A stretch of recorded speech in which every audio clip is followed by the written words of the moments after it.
भगवान की शिवरात्रि साधना की रात्रि होती है। शंकर भगवान की शिवरात्रि एक आराधना की रात्रि होती है। हर महीने शिवरात्रि आती है, प्रत्येक महीने शिवरात्रि पड़ती है, और प्रत्येक महीने की शिवरात्रि पर अगर आपसे बन सके, आप दुनिया में अगर आपके पास में लोग कहें कि ये बहुत गरीब व्यक्ति है, बहुत साधारण व्यक्ति है, इसके पास धन नहीं है, वैभव नहीं है, सत्ता नहीं है, इसके पास खुद का मकान नहीं है, इसके पास खुद की प्रॉपर्टी नहीं है, इसके पास खुद की दुकान नहीं है, दूसरे के यहाँ काम करता है, इसके पास कुछ भी नहीं है, हम उनसे कहेंगे 12 महीने शिवरात्रि आती है, 5 जगह पर चढ़ाई हुई बेलपत्र, आप एक वर्ष 12 शिवरात्रि का एक नियम ले लो, 5 जगह पर बेलपत्र समर्पित करना सीख जाओ। एक बेलपत्र, ये जलाधारी, बहुत ध्यान से देखना, ये चरण जहां से जल नीचे गिरता है, गणेश जी का स्थान, कार्तिकेय जी का स्थान, ये हस्तकमल, माता पार्वती जी का हाथ हस्तकमल, शिवलिंग, भगवान शंकर का स्थान। ऊपर से जो एक एक बूंद जल शिवलिंग के ऊपर गिर रहा है, शंकर भगवान की 5 बेटियां, जया, विषहरा, शामरीबारी, दौतली, देव।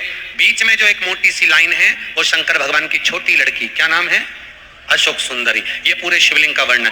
5 जगह पर बेलपत्र, 5 स्थान पर बेलपत्र, 12 महीने की शिवरात्रि। आप दूसरे क्या काम कर रहे हो? नहीं है नौकरी, नहीं है काम, दूसरे के मकान में रह रहे हो, खुद का मकान भी नहीं, खुद का प्लाट भी नहीं, खुद की प्रॉपर्टी भी नहीं, बहुत संघर्ष की जिंदगी जी रहे हो, ठेला धता रहे, लॉरी चला रहे, गाड़ी चला रहे, ऑटो चला रहे, अपने लिए करने का प्रयास करना। घर में जितने सदस्य हैं, 12 महीने शिवरात्रि आती है। शंकर को बेलपत्र चढ़ाने से किस किस चीज की प्राप्ति होती है? किस किस चीज की प्राप्ति? शिव महापुराण की कथा कहती है, एक बेलपत्र यदि शिव को समर्पित करा जाता है तो रिद्धि तुम्हारे घर में प्रवेश कर जाती है। दूसरा बेलपत्र जब हम समर्पित करते हैं तो सिद्धि तुम्हारे घर में प्रवेश कर जाती है।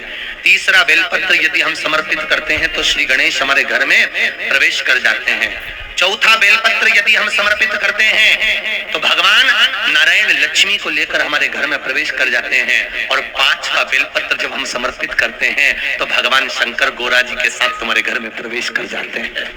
5 बेलपत्र ही जीवन का सुख प्रदान कर देते। एक शिवरात्रि से लेकर 12 शिवरात्रि जो 1 वर्ष तक कर लेता है, 1 वर्ष अपनी कड़ी मेहनत के साथ में मेहनत पूरी करना, और ये 5 बेलपत्र हर महीने जो शिवरात्रि आती है उस पे समर्पित करना प्रारंभ कर दीजिए और मेहनत करना प्रारंभ कर दीजिए। आपको आपके कर्म का फल मिलेगा। साल भर के अंदर आप अच्छे बनकर बैठ सकते हैं। हर महीने की जो शिवरात्रि आती है, मासिक शिवरात्रि जो आती है, आप 12 महीने का नियम बनाओ कि मैं 12 महीने की शिवरात्रि का व्रत करूं ना करूं। मैं शंकर के मंदिर में 12 महीने जो शिवरात्रि आती है उस शिवरात्रि का नियम लेती हूं कि शिवरात्रि के दिन मैं दिया लगाने 3 जगह पर जाऊंगी। पहला, बोलते जाओ जम के, बेलपत्री के नीचे। दूसरा, शंकर भगवान के मंदिर में या शिव मंदिर की चौखट पर।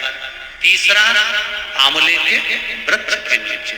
ये 3 जगह पर आप प्रणाम कर कर, झोली पसार कर बाबा देवादिदेव महादेव, माता लक्ष्मी और पार्वती के नाम से दिया लगाना प्रारंभ कर दीजिए। 3 महीने की शिवरात्रि पूरी हो, ये निश्चित है अगला पत्र आपका इस जगह पर मिलेगा कि बाबा ने मेरा ये कार्य किया। भादों का महीना, शिवरात्रि के दिन एक अक्षत, केवल 1 चावल का दाना, 1 दुर्वा के साथ शिव जी को समर्पित करना प्रारंभ करो। जिंदगी की कैसी भी तकलीफ होगी, मेरा शंकर भगवान उस तकलीफ को मिटाएगा। शंकर को जो शिवरात्रि के दिन बेर चढ़ाया जाता है, भगवान शिव पर समर्पित हुआ वो बेर का इतना महत्व महाराज। और जो देवता को उठाने के लिए बोर समर्पित करा जाता है, बेर भाजी आंवला उठो देव सांवरा, उसमें शंकर जी का भाव है, क्योंकि शिव जी का दर्शन भगवान नारायण उठते से करना चाहते हैं। सबसे पहले नेत्र खुले और मेरा शिव का दर्शन हुआ। बेर का भाव ही शिव का दर्शन का भाव। बेर चढ़ाने का बड़ा महत्व है। यहाँ चढ़ाते हैं कि नहीं चढ़ाते? चढ़ाते हैं। शिवरात्रि के दिन बेर चढ़ाने का बड़ा महत्व है। और शिवरात्रि पर चढ़ा हुआ वो बेर उठाकर ले आइए और उस बेर को उठाकर रख लीजिए। मान लो किसी को उधर से जुड़ी हुई जब तकलीफ रहती है, पेट से जुड़ी हुई तकलीफ रहती है, पेट से जुड़ी हुई कोई भी प्रॉब्लम हो, अगर पेट से जुड़ा हुआ कोई भी रोग आपको लग गया और डॉक्टर की दवाई चल रही है, सारी औषधि चल रही है, जो शिवरात्रि पर आपने बेर चढ़ाया है, वो बेर अगर आपके यहाँ रखा हुआ है, वो बेर उस रोग वाले व्यक्ति को खिला दीजिए, आधे घंटे के अंदर पेट का दर्द, पेट की तकलीफ, पेट का कैसा भी रोग होगा, एकदम आराम लग जाएगा। उस बेर में इतना दम, इतना प्रबलता आ जाती है।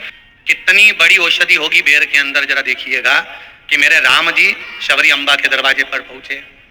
आप लोग भजन में लेते रहते हो, शबरी संवारे रास्ता आएंगे राम जी, मेरा भी धन्य जीवन बनाएंगे राम जी।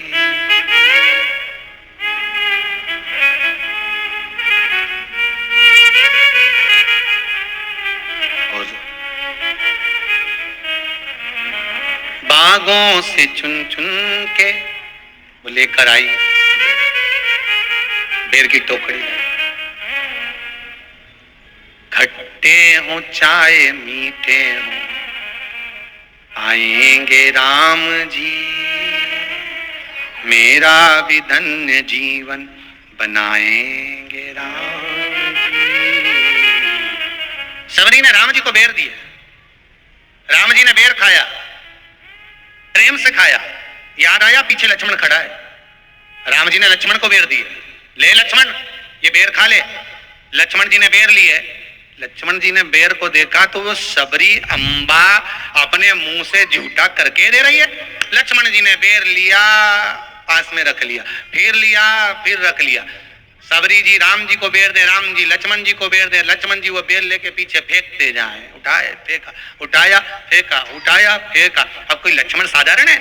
जब भगवान राम विष्णु है, लक्ष्मण शेषनाग है, शेषनाग अगर कोई चीज फेंकेगा तो क्या पास में फेंकेगी? उठाया फेंका, कोसों दूर जाकर गिरा।